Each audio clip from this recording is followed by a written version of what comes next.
ஆலயத்தில் உங்கள் எல்லாரையும் பார்ப்பது சந்தோஷம். கர்த்தர் உங்கள் எல்லாரையும் ஆசீர்வதிப்பாராக.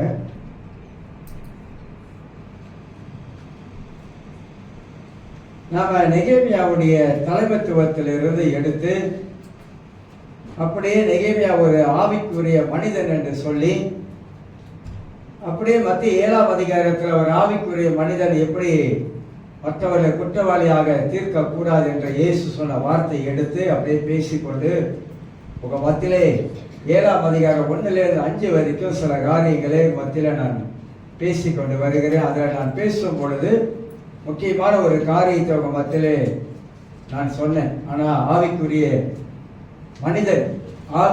மனிதன் எப்படி ஒரு ஆவிக்குரிய சிந்தை உள்ளவன் என்று சொல்லி அதில் இந்த பரிசெயர்களை குறித்து சில காரியம் பேசி வந்தேன்.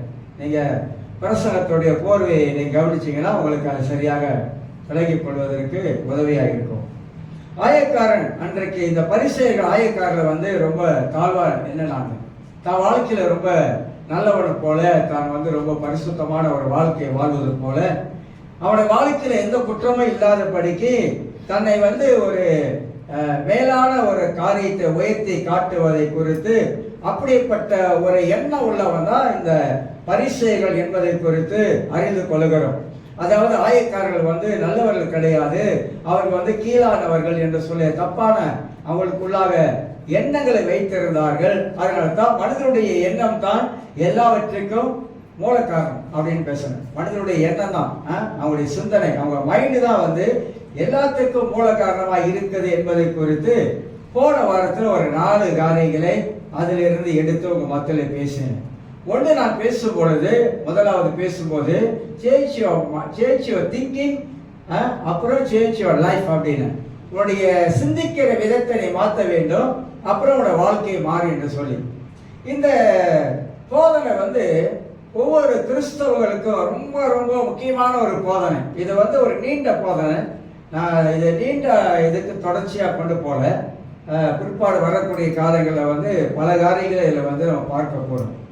இந்த வாழ்க்கை மாற்றத்தில் தான் இந்த எண்ணம் தான் மனித வாழ்க்கையில மாற்றத்தை உண்டு பண்ணுகிறது. எந்த ஒரு மனிதன் தன் வாழ்க்கையில எண்ணங்களை மாற்றிக் கொள்ளுகிறார்களோ, சிந்திக்கிற விதங்களை மாற்றி அமைத்துக் கொள்ளுகிறார்களோ, அவருடைய வாழ்க்கை ரொம்ப ரொம்ப செழிப்பாக இருக்கும். அவருடைய வாழ்க்கையில ஆசீர்வாதங்கள் காணப்படும். அவருடைய வாழ்க்கையில ஆவிக்குரிய அந்த வாழ்க்கையை அவர்கள் நடத்துகிறார் என்பதை குறித்து நாம் நன்றாக நாம் அறிந்து கொள்வதற்கு உதவியாக காணப்படும்.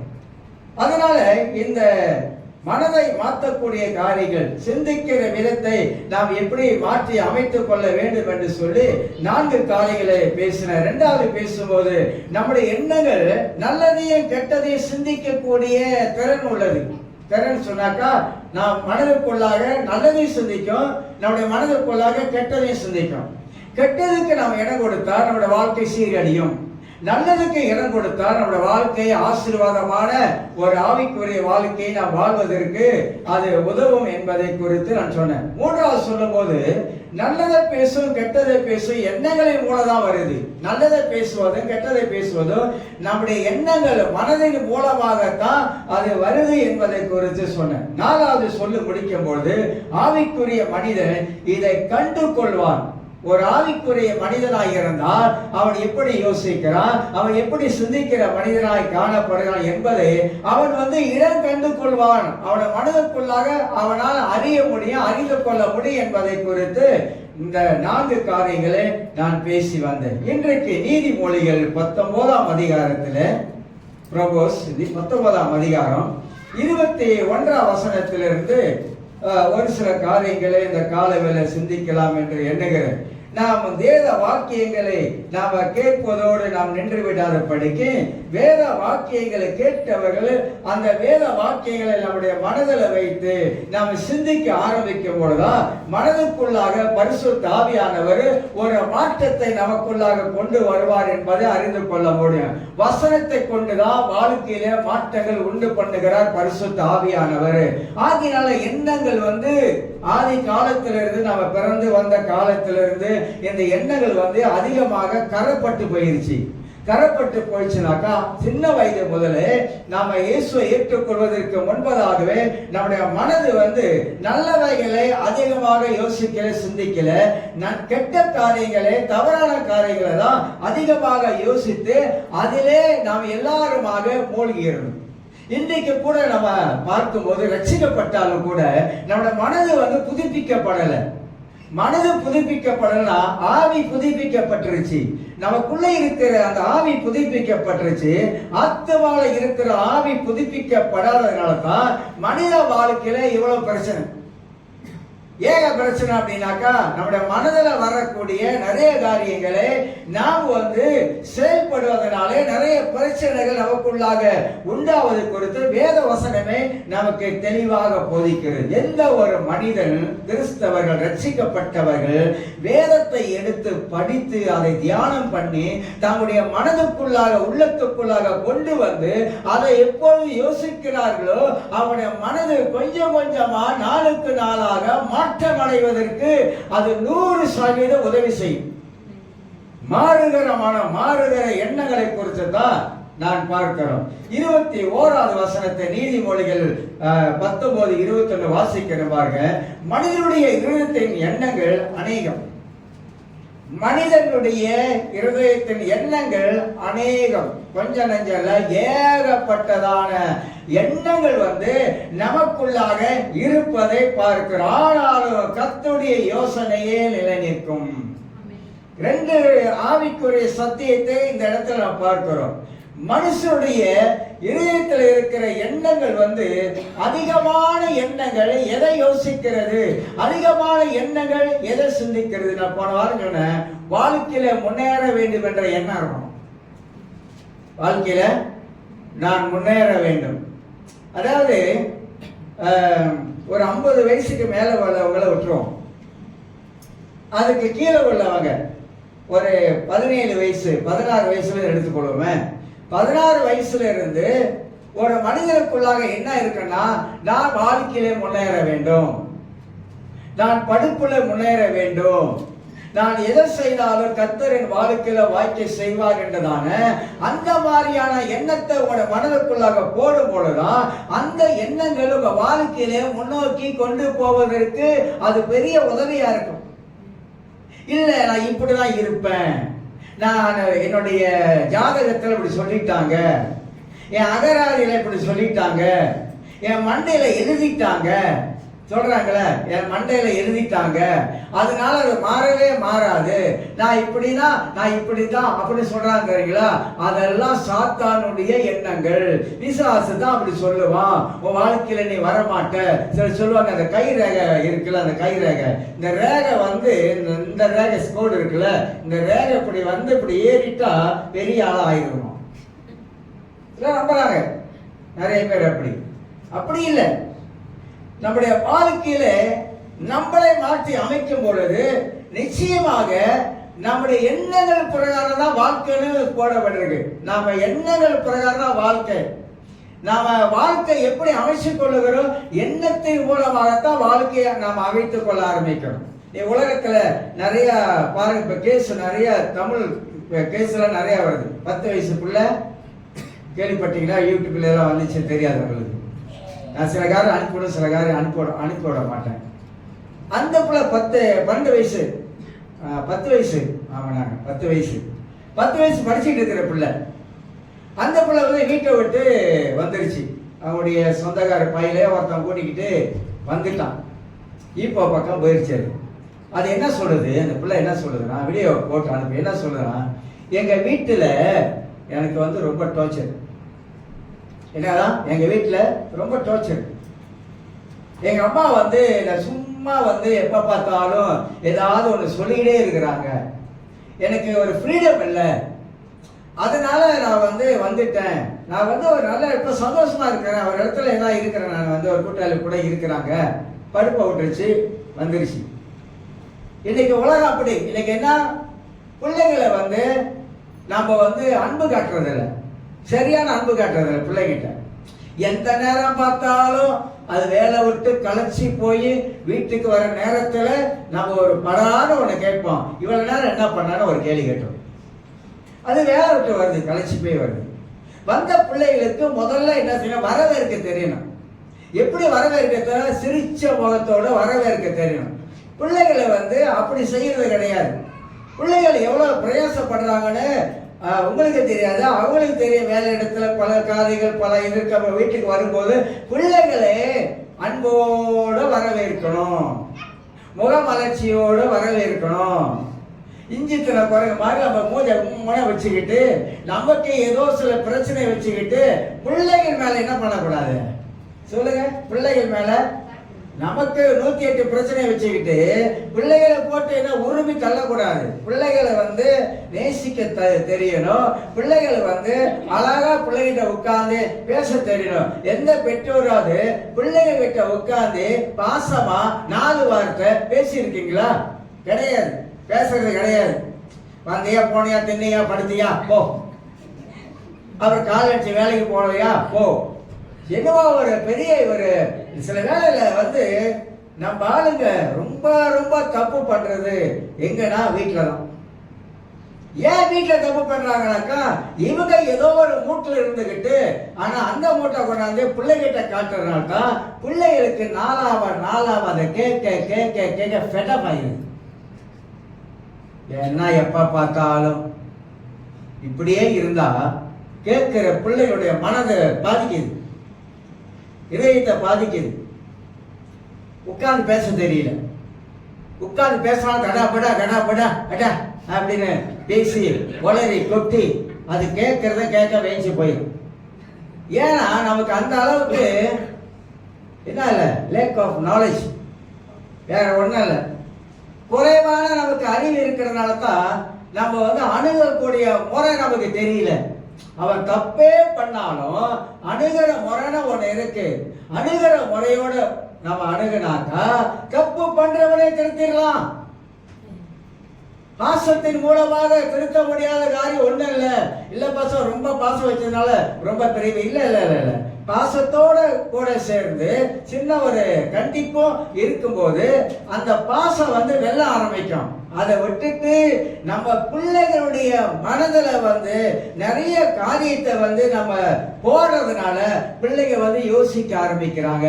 அப்படி யோசிக்கும் போது என்ன சிந்திக்கிறாங்க? சரி கிளம்புவோம். அது உலகத்தை சொல்றேன், உங்களை சொல்லல. நீங்க யாரும் அப்படி பண்ணிடாதீங்க. அப்புறம் கிளம்புவோம் அப்படின்னு துணிமெல்லாம் வச்சுக்கிட்டு அப்புறம் பிள்ளைங்க என்ன கூட்டாளி தான் நிறைய உலகத்துல நிறைய கூட்டாளிங்க இன்னைக்கு பெருத்துட்டாங்க. அதனால தான் நம்ம சில வேலை சொல்றோம். கூட்டாளிங்க பெருத்துட்டாங்க, ஆண்களுக்கு சரி பெண்களுக்கு சரி. நிறைய ஃப்ரெண்ட்ஸுங்க நிறைய இருக்கிறாங்க. ஃப்ரெண்ட்ஸுங்க சேரும் பொழுது அவங்க நமக்கு நல்லதை சொல்லி கொடுக்க மாட்டாங்க பெரும்பாலுமாக. எனக்கு தெரியும், நன்றாக தெரியும். யூனிவர்சிட்டியில் படிக்கிற ஆட்களை தெரியும். ஒரு முறை நான் ஒரு இடத்துல ஒரு 6 நாள் கூட்டத்துக்கு நான் போயிருந்தப்ப அப்போ அங்கே ஒரு காலேஜில் அது யூகேஎம்ல படிக்கிற ஒரு பிள்ளை வாத்தியார் ஸ்கூல் டீச்சருக்கு படிச்சுக்கிட்டு இருக்குது. அது உட்கார்ந்து கதையா சொல்லுது. அங்க என்ன நடக்கும், எப்படி நடக்கும், எப்படி பிள்ளைகள் எப்படிப்பட்ட பிள்ளைகளால எப்படி ஆயிடுவாங்க அப்படி சொல்லி அந்த சிச்சுவேஷன் சூழ்நிலையெல்லாம் சொல்ல ஆரம்பிக்குது. அப்ப பிள்ளைகள் எப்படி படிக்கிற இடமா இருந்தாலும் வேலை செய்யற இடமா இருந்தாலும் நீங்க சேர ஆளை பொறுத்து தான் நீங்க யாரும் சொல்ல முடியும். நீங்க எப்படிப்பட்ட ஆளோட நீங்க சேர்ந்து பழகிட்டு இருக்கிறீங்க அதை பொறுத்து தான் உங்க வாழ்க்கை அமைய போகுது. கஞ்சி அடிக்கிறவனோட சுத்தறியாக்கா இல்ல நான் சும்மா தான் போறேனாக்கா நீ கஞ்சா போடுறன்னு அர்த்தம். சும்மா அவனோட கூட உனக்கு தெரியும், நல்லா தெரியும், அவன் கெட்டவன் என்னடா தெரியும், அவனோட கூட சேர்ந்து போன வாழ்க்கை என்ன ஆயிரும் சொல்லுங்க பார்க்கலாம். இன்னைக்கு நிறைய பேர் அதை அறிய மாட்டுறாங்க. பிள்ளைகளை வயசு வந்த பிற்பாடு கரெக்டா ஒரு 13 வயசு, இப்பெல்லாம் 13 வயசு தான் சொல்லணும். 13 வயசு வந்த பிற்பாடு நம்ம ரொம்ப பிள்ளைகளுக்காக நாம முழங்கால் படிட்டு பிள்ளையோட நல்ல வாழ்க்கைக்காக அவன் எதிர்காலத்துக்காக நாம தேவ சமூகத்துல நாம ஜெபிப்பது ரொம்ப ரொம்ப அவசியம். அதனால பிள்ளைகளுடைய எண்ணங்கள் பாதிக்கப்படுது. எதனால? குடும்பத்துல தாய் தகப்பன அந்த அளவுக்கு பிள்ளைகளை அவங்களுடைய மனதை சரியான விதத்துல அவங்க வைத்துக் கொள்ளாதனால பிள்ளைகளிடத்துல பேசுற வழிமுறைகள் சரியான காரியம் இல்லை. அதை நம்ம அதனால்தான் மனது பாதிக்க ஆரம்பிக்கப்படுகிறது. அப்ப மனுஷனுடைய இதயத்தில் எண்ணங்கள் அநேகம், கொஞ்ச நஞ்சல்ல, ஏகப்பட்ட எண்ணங்கள் மனிதனுக்குள்ளாக எழும்பி வருகிறதா இருக்கிறது. அந்த எண்ணங்கள் எல்லாம், சிந்தனைகள் எல்லாம் எப்படிப்பட்டது என்பதை நாம யோசிக்கணும். ஒவ்வொரு மனிதனுக்கு எனக்குள்ளாக எனக்கு ஆத்மா ஆவி இருக்கு, ஆத்மா இருக்கு, சரீரம் இருக்குது. இந்த ஆத்மாக்குள்ள எனக்கு ஒரு மனம் இருக்குது. அந்த மனம் என்னவெல்லாம் யோசிக்குது என்பதை எனக்கே தெரியும். நான் என்ன யோசிக்கிறேன், எப்படிப்பட்ட காரியத்தை யோசிக்கிறேன், எப்படிப்பட்ட காரியத்தை வாழ்க்கையில சிந்திக்கிறேன், நான் சிந்திக்கிற காரியமெல்லாம் சரியா இருக்கிறதா, நான் யோசிக்கிற காரியமெல்லாம் சரியானதா காணப்படுகிறதா, அது தேவனுக்கு ஏற்றதா இருக்கிறதா, அதுல தேவனுக்கு ஏற்றது இல்லாத காரியத்தை நான் ஒன்றை போட்டு சிந்தித்துக் கொண்டு இருக்கிறேனா என்பதே எனக்குள்ள இருக்கிற மனித ஆவிக்கே தெரியும். நான் என்ன யோசிக்கிறேன், என்ன சிந்திக்கிறேன் என்பது. இதுதான் கேர்ஃபுல்லா இருக்கணும். ரொம்ப நான்லாம் எவ்வளவு கவனமா இருக்கேன் தெரியுங்களா? சிந்திக்கிற விதங்களிலே நான் அவ்வளவு கவனம் செலுத்துவேன். தேவையில்லாத காரியம் வரும்போதுதான் எனக்கு தெரியும் இது தேவையில்லாத சிந்தனை. அதுக்கு எதிராக ஒரு அடி அடிச்சு அதை வெளியே வேற்றினாக்கா நம்முடைய எண்ணங்கள், சிந்தனைகள் எப்போதுமே தூய்மையாக நம்ம வைத்துக் கொள்வதற்கு உதவியாய் காணப்படும். இரண்டாவது அதிலே சொல்லப்படுகிறது, இரண்டாவது காரியத்துல கர்த்தருடைய யோசனையே நிலை நிற்கும். உங்க மனதுக்குள்ளாக, எண்ணத்துக்குள்ளாக தேவனுடைய யோசனைகள் எப்படி வரும் தெரியுங்களா? பைபிள் வார்த்தையின் மூலமாக தேவனுடைய யோசனைகள் வரும். ஆண்டவர் நமக்கு வேதத்துல நிறைய அறிவுரைகளை எழுதி வச்சிருக்கிறார், புத்திமதிகளை எழுதி வச்சிருக்கிறார், நல்ல நல்ல யோசனைகளை ஆண்டவர் எழுதி வைத்திருக்கிறார், சம்பவத்தின் மூலமாக எழுதி வைத்திருக்கிறார். ஆண்டவர் அதாவது பழைய ஏற்பாட்டு காலத்திலும் புதிய ஏற்பாட்டு காலத்திலும் தேவனுடைய யோசனைகள் வசனத்தின் மூலமாக ஏகப்பட்ட காரியம் இருக்குது. ஏன் நம்மளால கண்டுபிடிக்க முடியல? படிக்கிறது இல்லை, வேற ஒண்ணு இல்லை. பைபிளை எடுத்து படித்தா ஆண்டவருடைய ஆவியானவர் நமக்கு அநேகமான யோசனைகளை ஆவியானவருக்கு தருகிறார். வசனத்தின் மூலமாக யோசனை தருகிறார். வார்த்தையின் மூலமாகத்தான் மனிதனுடைய வாழ்க்கையில நாம் வாழ ஆரம்பிக்க. தேவனுடைய வார்த்தை தான் எல்லா விதத்துக்கும் உயர்ந்தது. அப்ப அந்த ரெண்டு காரியங்களை நாம நன்றாக அறிந்து கொள்ள வேண்டும். மனிதனுக்குள்ளாக அநேக யோசனைகள் வரும். தூங்கும் போது அதிகமா வரும். 10 நேரம் வேலை செய்யறோம், அப்படி செய்யறோம், அந்த வேலையோட மைண்ட்ல போயிடும். தூங்குறோம் தெரியுமா? அந்த நேரத்துலாம் சிந்திக்க கூடாததெல்லாம் சிந்திப்போம். சிந்திக்க கூடாததெல்லாம் சிந்திக்க முடியாத கொண்டு வந்து நான் மனதுக்குள்ளாக அப்படியே ஒன்னவனா நான் மனதுக்குள்ளாக ஞாபகப்படுத்தி கொண்டே இருக்கோம். ரொம்ப கவனமா இருங்க. சிந்திக்க கூடாததை சிந்திக்காதீங்க, சிந்திக்க வேண்டியதை நீங்க யோசிக்க ஆரம்பிங்க. நம்ம தேவன் மகா பெரியவர். அவர் அவருடைய யோசனைகள் எல்லாம் ஆச்சரியமானவை. அவர் நமக்கு ஒரு யோசனை தந்தார்னா, ஒரு காரியத்தை நமக்கு காட்டும் பொழுது அதுல இருந்து நம்ம மொண்டு எடுக்கிறோம். நாம ஒரு கிணத்துல தண்ணி மொண்டு எடுப்பது போல தேவனுடைய ஆலோசனைகளை வேதத்தின் மூலமாகத்தான் மொண்டு எடுக்கிறோம். ஒரு அழிய சொல்லுங்க. என்ன சொல்லிட்டாரு, சொல்றேன். அதே நீதிமொழிகள் 20ஆம் அதிகாரத்துல 18ஆம் வசனத்தை திருப்பிக் கொள்ளுங்க. நீதிமொழிகள் 20:18. ஆலோசனையினால் எண்ணங்கள் ஸ்திரப்படும், நல் யோசனை செய்து யுத்தம் பண்ணு. ரொம்ப அழகான வார்த்தையில 2 வார்த்தை சொல்லப்படுது. அதாவது ஆலோசனையினால் எண்ணங்கள் ஸ்திரப்படும், பலப்படும், உறுதிப்படும். யாராவது ஒரு ஆலோசனை சொன்னா அந்த ஆலோசனைகள் நல்ல ஆலோசனையா கெட்ட ஆலோசனையா, இதை கண்டுபிடிக்கணும்.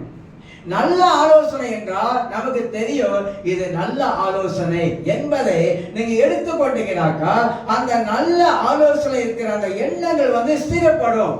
இப்ப பைபிளை வாசிக்கிறோம். பைபிள்ல ஆண்டவர் அற்புதமா ஒரு பேரபிள்ஸ் மூலமாக ஆண்டவர் நமக்கு ஒரு சம்பவத்தை, ஒரு ஆவிக்குரிய பாடத்தை அங்க கற்றுக் கொடுக்கிறார்னா, நம்முடைய மனதை அதில் செலுத்தும் பொழுது அந்த மனதின் மூலமாக வேத வசனங்கள் சொல்லக்கூடிய ஆலோசனையை நாம் எடுக்கும் பொழுது அது நம்முடைய வாழ்க்கையில ஸ்திரப்படும், பலப்படும். அதை கேட்கணும். இன்னைக்கு யார் ஆலோசனை கேட்கிறோம்? நிமிந்தா வானம், குனிஞ்சா பூமி. அப்படின்னா என்ன அர்த்தம்? யாருடைய ஆலோசனையும் கேட்காதவங்க வாழ்க்கை கொஞ்சம் கொஞ்சமா சீரழியும். யாருடைய ஆலோசனை கேட்க மாட்டேன். நான் நிமிதாவான குனிஞ்சா பூமி அப்படின்னா முடியாது, கேட்கணும். மனுஷனுடைய ஆலோசனை நீங்க தள்ளிவிட்டாலும் கூட கடவுளுடைய ஆலோசனை நீங்க தள்ளிவிடவே கூடாது. அது தேவனால உண்டாகிற தேவனுடைய ஆலோசனை. மனிதன் தேவனுடைய ஆலோசனை ஒரு நாளும் தள்ளிவிடாம இருக்கணும். சில பாருங்க, ஆதியாகம புஸ்தகத்துல 3ஆம் அதிகாரம் எடுப்பாங்க. ஆதாம் ஏவாள் தேவனுடைய வார்த்தைக்கு கீழ்ப்படியாதனால வந்த விளைவு என்ன? ஏன் கீழ்ப்படியாமல் போனாங்க? நமக்கு தெரியும் சம்பவம். ஆனா கீழ்ப்படியாமல் போனதுனால அவங்க வாழ்க்கையில வந்த விளைவினால் தான் இன்னைக்கு ஆதாமோட சந்ததி. நம்ம அன்னைக்கு கேட்டுதாங்க அந்த பிரச்சனை இருக்காது. இந்த மனிதனுக்கு 2 காரியம் ரொம்ப ரொம்ப முக்கியமானது. ஒன்று கடவுளுடைய ஆலோசனை கேட்டு வாழ்வது, ஒன்று தேவனுடைய வார்த்தைக்கு கீழ்ப்படிவது. இது 2 மனித வாழ்க்கையில ரொம்ப ரொம்ப முக்கியமானது. நான் சொல்றாங்க, புடிவாதமாய் வாழ்வதில் ஒரு புண்ணியமும் கிடையாது. நானா கடவுளை அறியாத காலத்துல ரொம்ப புடிவாதக்காரன். எங்க வீட்டுல தெரியும், ரொம்ப புடிவாதக்காரன். ஆனா கடவுளை என்னைக்கு என் வாழ்க்கையில ஏற்றுக்கொண்டோ அந்த புடிவாதத்தை வேரோட புடுங்கி தூக்கி எறியும். ஏன்னா புடிவாதத்தினால எதையும் சாதிக்க முடியாது. ஆனா புடிவாதத்தினால மனுஷ வாழ்க்கை சீரழிஞ்சிடும். எவ்வளவுக்கு எவ்வளவு சொல்லுவாங்கல்ல, நான் பிடிச்ச முயலுக்கு 3 காலம் நிற்பாங்க பாருங்க. இதெல்லாம் வாழ்க்கைக்கு, கிறிஸ்துவ வாழ்க்கைக்கு ஒத்தே வராது. சரி வராது. ஏன் சரி வராதுன்னா, ஆண்டவர் நம்ம புடிவாதம் உள்ள ஒரு மனிதனாக வாழ சொல்லல.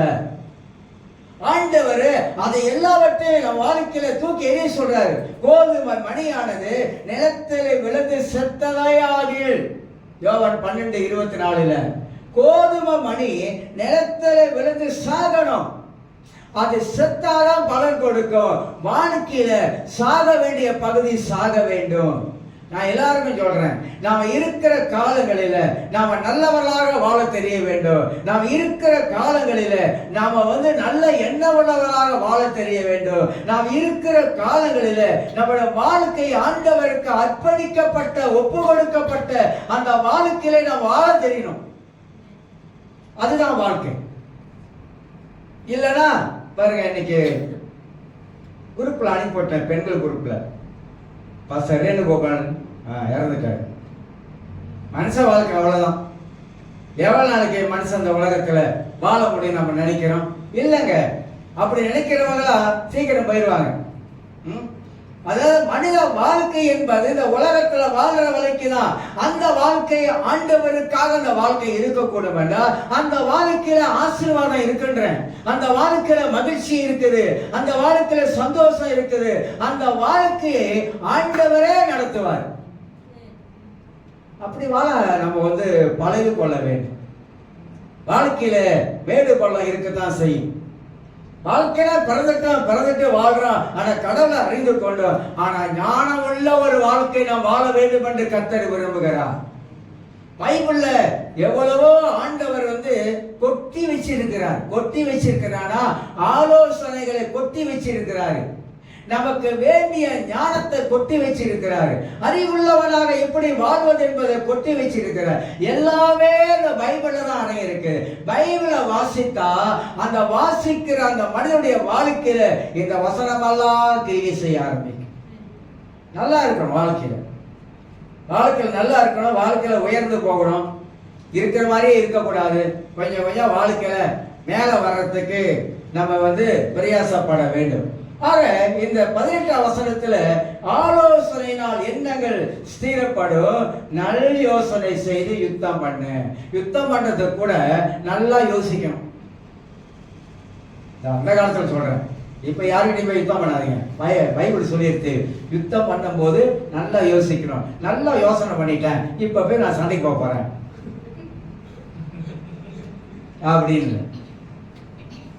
அதனால மனித வாழ்க்கையில இந்த யோசனைகள் முக்கியங்க. எண்ணங்கள், உங்களுடைய எண்ணம், என்னோட எண்ணம் ரொம்ப ரொம்ப முக்கியம். 5வது காரியம் சொல்றேன் பாருங்க. நல்லவைகளை எப்பொழுது சிந்திக்க பழகும். நல்லவைகளை சிந்திக்க பழகணும். பைபிள் இருக்கா? இருக்கு. ஏன் ஆண்டவர் இந்த மத்திய 7ஆம் அதிகாரத்தை எழுதி வச்சிருக்காரு? ஏன் ஆவியானவர் எழுதி வச்சிருக்கிறாருனாக்கா, இந்த பரிசேயர்கள் சதுசேயருடைய வாழ்க்கையில் இருக்கிற அந்த எண்ணங்கள் மாறுபட்டது. அவன்தான் முதன்மை என்ற எண்ணம். தான் தான் சிறந்தவன், வேற யாரும் என்னை விட சிறந்தவன் கிடையாது. அதெல்லாம் ஆண்டவர் உடைக்கிறாரு. அதுதான் பரிசேயனுக்கு வேதத்தின் மூலமாக அறிவை புகுத்துகிறார் என்பதை நாம் அதிலிருந்து அறிய முடியும். அப்ப வேதம் சொல்லுகிறது, நல்லவைகளை எப்போது சிந்திக்க பழகணும். எதெல்லாம் கெட்டவைகளா வருதோ அவைகள்லாம் வெட்டி நம்ம எரிய வேண்டும். நல்லவைகளை உள்ள போட நம்முடைய வாழ்க்கையில எப்போதுமே பரிசுத்த ஆவியானவர் நம் வாழ்க்கையில கிரியை செய்கிறவராயிருப்பார். பரிசுத்த ஆவியானவர் நல்லவர், பிதாவாகிய தேவன் நல்லவர், குமாரனாகிய இயேசு நல்லவர். எல்லாருமே கிறிஸ்துவ தேவன் நல்லவராகவே இருக்கிறாரு. உங்களுக்கு எனக்கும் அவரை ஒரு நாளும் கெட்டதை செஞ்சதே இல்லை. ஆண்டவர் ஒரு நாளும் அவர் பிள்ளைகளுக்கு தீமை செய்ய மாட்டார். சிலர் நினைக்கிறாங்க, சிலர் யோசிக்கிறாங்க, எனக்கு மட்டும் ஏன் இவ்வளவு கஷ்டம். சிலர் சொல்றாங்க, அவங்கெல்லாம் நல்லா இருக்காங்க. நீதிபதிக்கு அதுக்கெல்லாம் வசனம் இருக்குது. மற்றவங்க வாழ்ந்திருக்கான பொறாமப்படாத. கொஞ்சம் நல்லா இருக்கனா நீ பொறாமப்படாத. நீ ஏன் பொறாமப்படுறப்ப? நீ நல்லா இல்ல, அவங்க மட்டும் இப்படி நல்லா இருக்கிறாங்க, அந்த அநியாயம் பண்றாங்க, அக்குறம் பண்றாங்க, அவங்களாம் நல்லா இருக்காங்க, இருந்தா உனக்கு என்ன? இப்ப அவன் இருந்துட்டு போட நல்லவர் மேலேயே தீயவர் மேலேயே ஆண்டவர் மழையை பெய்ய வைக்கிறார், சூரியனை உதிக்க வைக்கிறாரு. அவரே அதெல்லாம் நினைக்கிறது கிடையாது. அப்படி இருக்கும்போது நம்ம ஏன் இப்படி நினைக்கணும்ன்ற நம்ம சில வேளை அப்பெல்லாம் யோசிப்போம். கடவுள் கடவுள் கடவுள் கடவுளை சேர்ச்சுக்கு போய் கடவுளை தெரியா கிடக்குறோம். நான் ஏன் இப்படி இருக்கிறேன், ஏன் இப்படி இருக்குன்னு உன்னையே நீ கேள்வி கேட்பார். நம்மளே நம்ம கேள்வி கேட்க, நான் ஏன் இப்படி இருக்கிறேன், ஆண்டு நம்மளை இப்படி இருக்குன்னு வச்சிருக்கிறாரா? பைபிளை வாசிச்சு பாருங்க, நீங்க இப்படிதான் இருக்குன்னு ஆண்டு வச்சிருக்கிறாரா? நீங்க அப்படி ஆயிட்டீங்க. ஏன் அப்படி ஆயிட்டீங்க? எதனால அப்படி ஆயிட்டோம்? மற்றவங்க உலகத்துல இருக்கிறவன் பிசினஸ் பண்ணுகிறான், அப்படி பண்ணுகிறான், ஏதோ குறுக்கு வழியில் பண்ணுகிறான், நேர் வழியில் பண்ணுகிறான், எப்படியோ பண்ணி அவன் ஒரு வாழ்க்கையில முன்னேறி போய்கிட்டே போறான். அவனை பத்தி யோசிக்காத. அவன் உலகத்துல வாழ்ந்தாலும் அவன் கொஞ்ச நாள் வாழ்ந்து போகும்போது அவன் போகிற இடம் வேற. ஆனா உலகத்துல நமக்கு சில கஷ்டங்கள் வந்தாலும், மத்திய புஸ்தகத்துல வாசிக்கும் போது இடுக்கமான வாசல் வழியா பிரவேசிகள் யாரும் விரும்ப மாட்டாங்க. ஆண்டவர் எனக்கு இடுக்கமான வாசலை வச்சுட்டாரு, நெருக்கமான வாழ்க்கையை வச்சுட்டாரு, கஷ்டமான வாழ்க்கையை வச்சுட்டாரு, எந்த நேரம் கண்ணீரும் மூக்க சிந்தி போட்டுக்கிட்டு இருக்கிறேன், இதுதான் வாழ்க்கை எனக்கு. இப்படிதான் நம்ம நினைக்கிறோம். ஆண்டவர் சில வேலை அப்படி நம்ம இந்த யோபு மாதிரி சில வேலை நம்ம பிணாத்துறோம். எப்படி பிணாத்துறோம்? ஏன் அவரை இப்படிலாம் விட்டுட்டீங்க, ஏன் நல்லா வச்சிருக்க மாட்டீங்க? சில வேலை சொல்லுவோம், நான் என்ன செஞ்சாலும் வாய்க்க மாட்டேது அப்படின்னு பைபிள் சொல்லுதா? என்ன செஞ்சாலும் வாய்க்க மாட்டேதுன்னு நம்முடைய மனதை சொல்றதா நம்ம சொல்லிக்கிறோங்க. என்ன செஞ்சாலும் வாய்க்க மாட்டேதுன்னு இல்லவே இல்லை. நாம செய்யறது வாய்க்க செய்யும். வாய்க்க செய்வதற்கு நாம எப்படி இருக்கிறோம் என்பதுதான் முக்கியம். ஜெபிக்காம இது கிடைச்சிடும், அது கிடைச்சிடும், இது வந்துடும், அப்படி வந்துடும், வாழ்க்கையில நான் தலைகளா பிறண்டு மேல வந்துடுவேன் அப்படி சொல்ல முடியுமாங்க? எதையே ஆண்டு சொல்றாரு, கேளுங்கள் அப்படின்றாரு, கொடுக்கப்படும், தட்டுங்கள் திறக்கப்படுன்றாரு. இதெல்லாம் வேதத்துல எழுதப்பட்டிருக்கிற சத்தியங்களை நம்ம விட்டுட்டோம். அதனால கிறிஸ்துவ தேவன் நமக்கு நல்லவராகவே இருக்கிறாரு. அவர் நல்லவராக இருக்கிறதுனால அவருடைய பிள்ளைகளாக நாம் எப்பொழுதுமே நல்லவைகளே சிந்திக்க வேண்டும். அது மட்டுமல்ல, நல்லதையே செய்ய வேண்டும், நன்றாக வாழணும். நான் கடவுளை அறியாத காலத்துல இருந்து நல்லா வாழணும் அப்படின்னு மனதுல அன்னைக்கு விதைச்சேன். நான் நல்லா வாழணும், மற்றவங்க முன்பதாக நான் நல்லா வாழணும், மற்றவங்க முன்பதாக நான் உயர்ந்தவனாக நான் வாழணும்.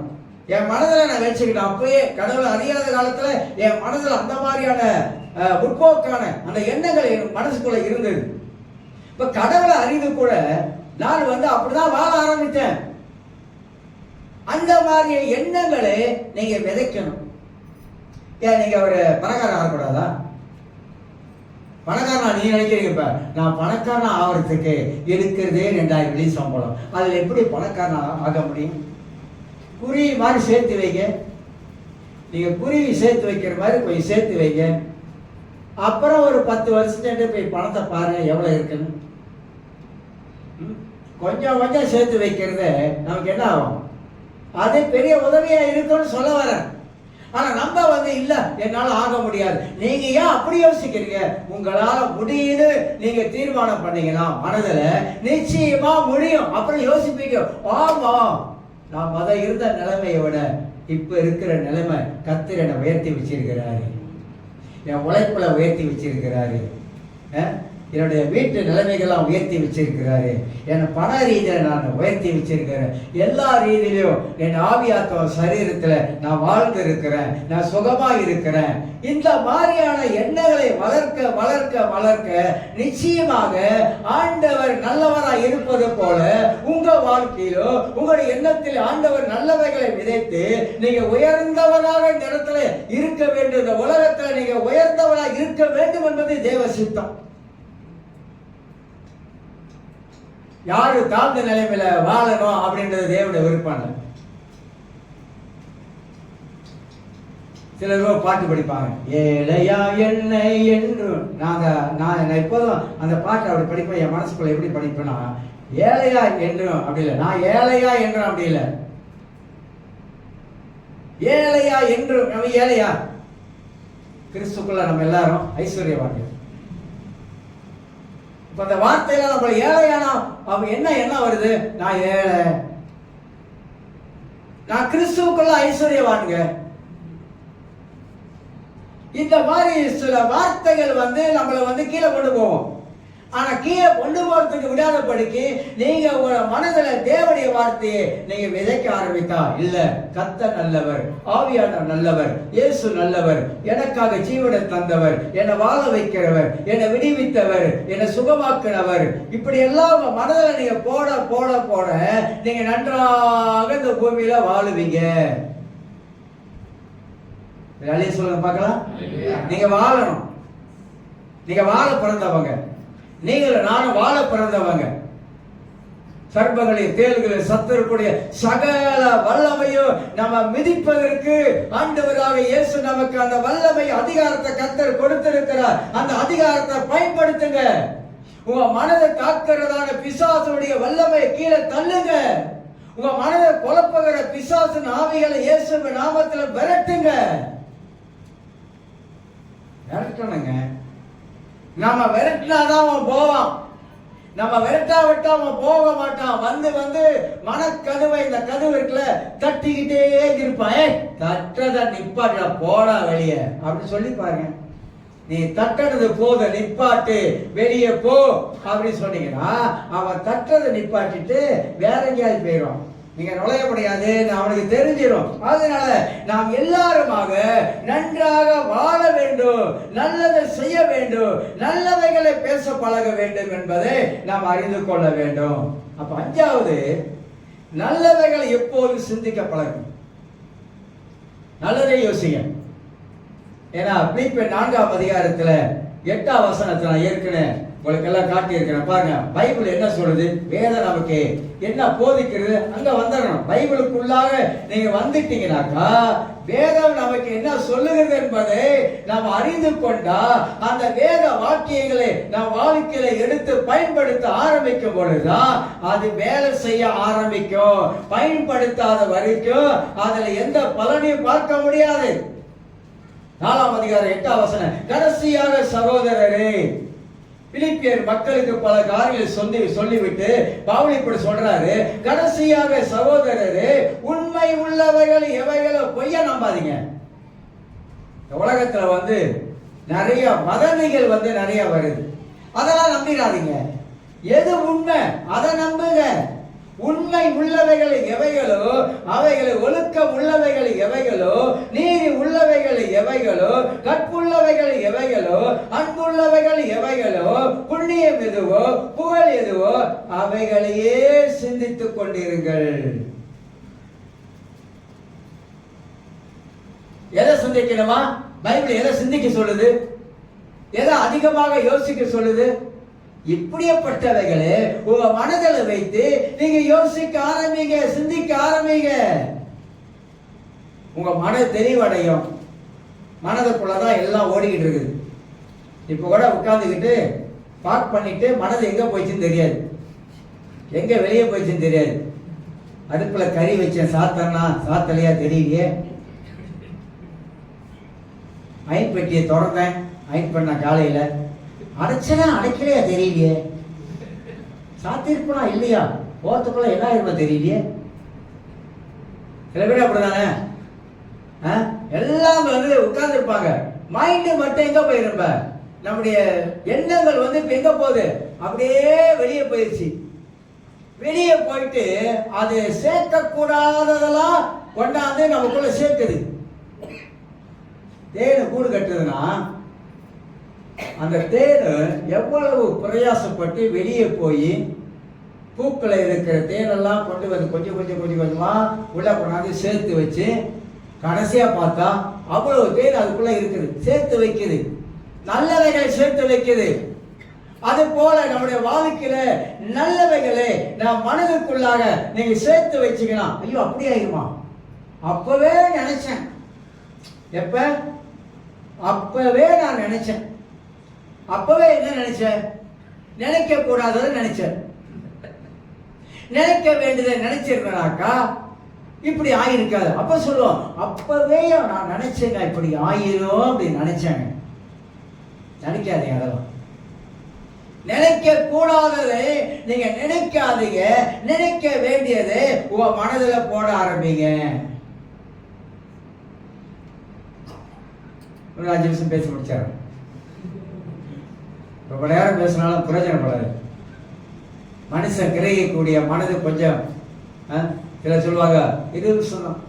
அதான் சில சபையெல்லாம் பாருங்க 20 மினிட்ஸ் தான் பிரசங்க நிப்பாட்டிக்கிறாங்க. சிலர் 2 மணி நேரம் அடிக்கிறாங்க. 2 மணி நேரம் உங்களுக்கு தெரியாது. 9 மணிக்கு ஆராதனை ஆரம்பிச்சா அப்புறம் அது 3 மணிக்கு தான் முடியுது. எவ்வளவு நேரம் தான் நீங்க கேட்பீங்க? உள்ளுக்கே முனவீங்க. திக்க மாட்டாரா, மணி என்னப்ப பசிக்குது, வயிறு பசிக்குது. கேட்கும் போது எங்க வயிறு என்ன சொல்லுது, மனசுல சொல்லுது பசிக்குது, நிப்பாட்ட மாட்டாரா. அப்புறம் அது கண்டுட்டு இருக்க வசனம் இறங்க உங்களுக்கு சொல்லுங்க. நம்ம தான் மனசுல வந்துருச்சு, அதனால கரெக்டா நிப்பாட்டிடுறது. கொஞ்சம் கேட்டாலும் உள்ள சங்கடமா இருக்கணும்ல. அதனால நம்முடைய வாழ்க்கையில இந்த எண்ணம் ரொம்ப முக்கியங்க. சிந்திக்கிற விதங்களை மாத்துங்க. 6வது காரியமாக நம் எண்ணங்கள் தான் நமக்கு எதிரி. நான் சொல்ற ஒவ்வொரு பாயிண்டும் முக்கியமானது. நம்முடைய எண்ணம் நமக்கு எதிரி.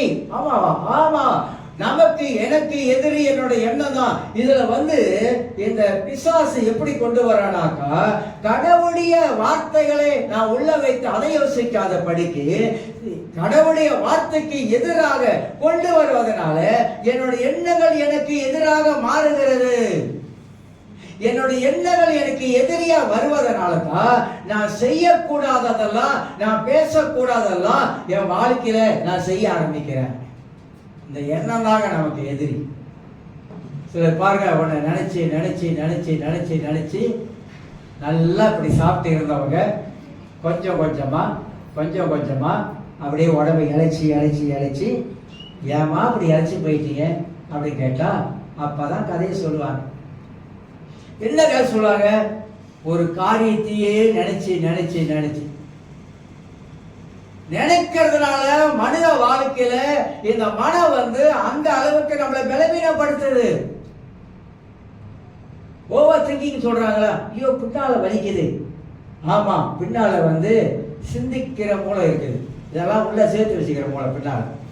நல்லா யோசிக்கிறோம், அதெல்லாம் பின்னால. இப்போ சின்ன பிள்ளை செஞ்ச காரியத்தில் சில வேலை ரொம்ப ராங்கி பண்ண காரியத்தெல்லாம் நமக்கு சில வேலை ஞாபகம் வருதுல்ல, அந்த தான் இது பின்னால இருக்கு. இங்க வலிக்கும். அப்புறம் ஒரு வாரமா ஒரே தலைவலி. ஏன்னா நரம்புக்கெல்லாம் ரிலாக்ஸ் கொடுக்கறது இல்லை. இதை யோசனை பண்ணி யோசனை பண்ணி யோசனை பண்ணி அப்புறம் கொஞ்ச நாள்ல என்னமா இப்படி ஆயிட்டுன்னா ரத்த அழுத்தம் வந்துருச்சு, பிரஷர் ஏறிடுச்சு. ஏன் பிரஷர் ஏறிடுச்சு? சிந்திக்க கூடாத ஓவரா சிந்திக்கிறோம். சில வேளை என்ன ஆயிரும், என் வாழ்க்கை அப்படி போயிருமா, என் வாழ்க்கை இப்படி எப்படியும் போவாது, எப்படியும் போவாது. நம்மளை வாழ வைக்கிறவர் இயேசுவானே. வாழ வைக்கிறவரை விட்டுட்டு நம்ம ஏங்க கண்டறிய சிந்திக்கிற வாழ்க்கையில எப்போன்னு சொல்றோம் பாருங்க. வாழ்க்கையில தைரியம் இருக்கணும், முடியும் முடியும் என்ற ஒரு தைரியம் இருக்கணும். அந்த தைரியம் தான் நம்ம வாழ்க்கையில மனதை உள்ள கொண்டு போக ஆரம்பிக்கும். வாழ்க்கையில நான் முன்னேறி போக முடியும்.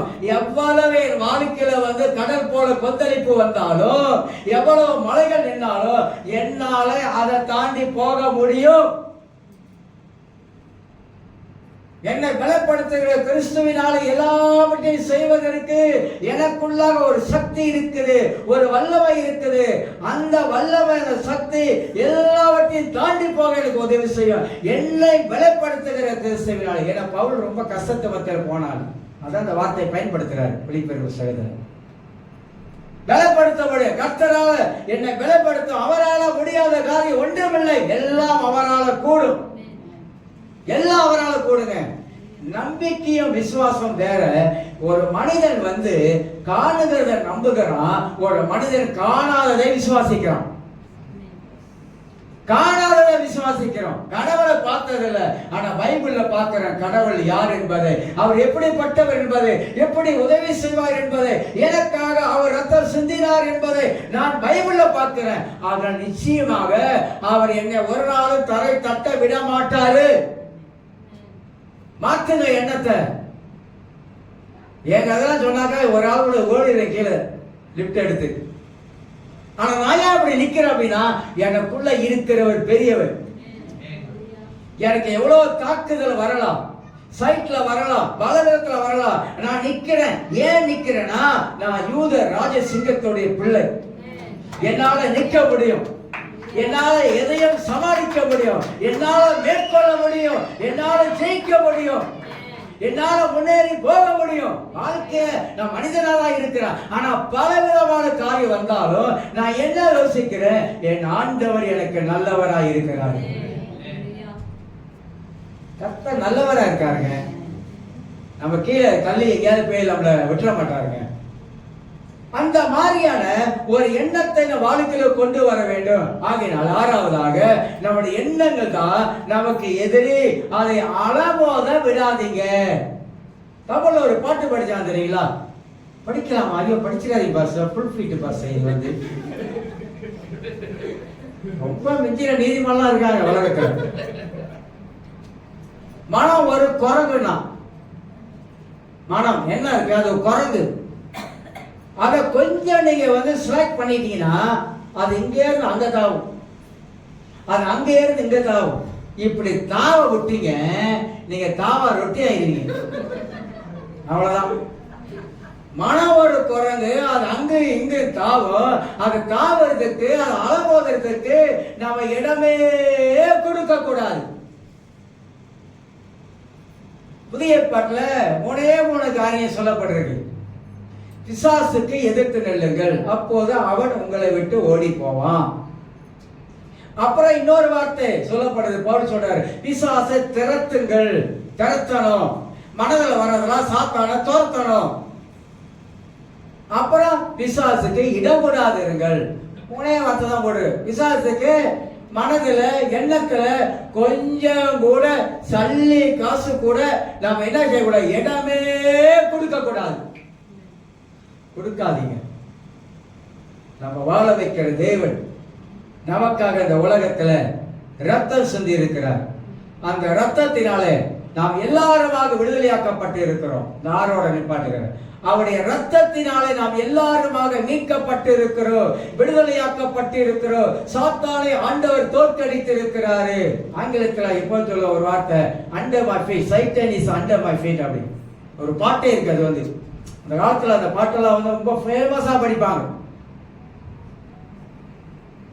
அதனால் சாத்தானுடைய காலு கீழே எவனை விழுகலாமோ, கத்திக்கிற சிங்கம் போல வகை தேடி அவன் சுத்தி திரிந்தாலோ உங்களை என்னை அவன் விளங்க முடியாது. அப்படி யோசிங்க. பிசாச, உன்னால என்ன விழுங்க முடியாது. ஏன் விழுங்க முடியாதுனாக்கா, நீ என்னுடைய காலுக்கு கீழே இருக்கிற. அதனால என்னால விளங்க முடியாது. ஏன்னா என் ஆண்டவராக இயேசு கல்வாரி சிலுவையிலே உன்னை தோற்கடித்திருக்க. அப்படி சிந்தனை கொண்டு வாங்க. நீ தோற்கடிக்கப்பட்டவன், நீ வெட்கப்பட்டு போனவன், நீ மிதிக்கப்பட்டவன். உனக்கு ஒரு காலத்தை வச்சிருக்காரு ஆண்டவர். நரகத்துக்கு போக வேண்டிய ஒரு காலத்தை வச்சிருக்கிறார். அதனால என்ன எப்படியாவது என் மனதுக்குள்ள புகுந்து என்னை கெடுக்க நினைக்கிறியா? அதை நடக்காத காரியம் அப்பால போ சாத்தான்னு சொல்லுங்க. சொல்ல மாட்டாங்க. நம்ம சொல்லாம திறந்து வாடா, வா வா வா வா வா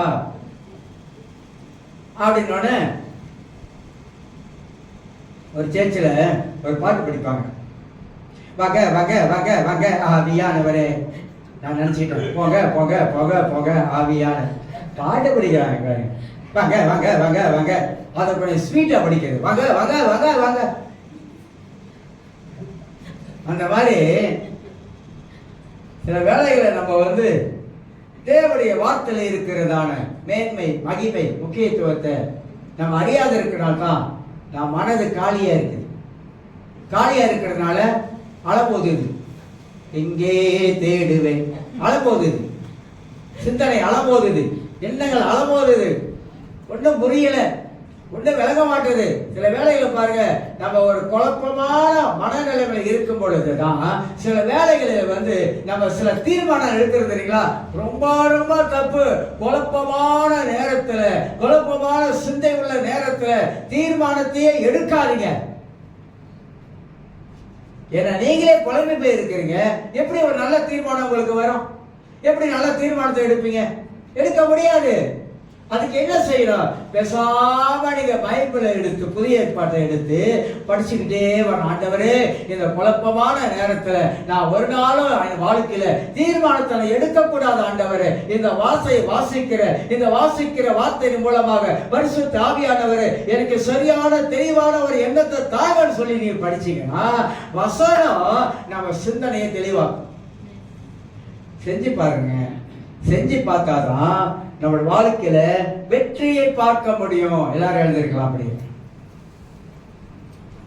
நன்றி ஆண்டவரே.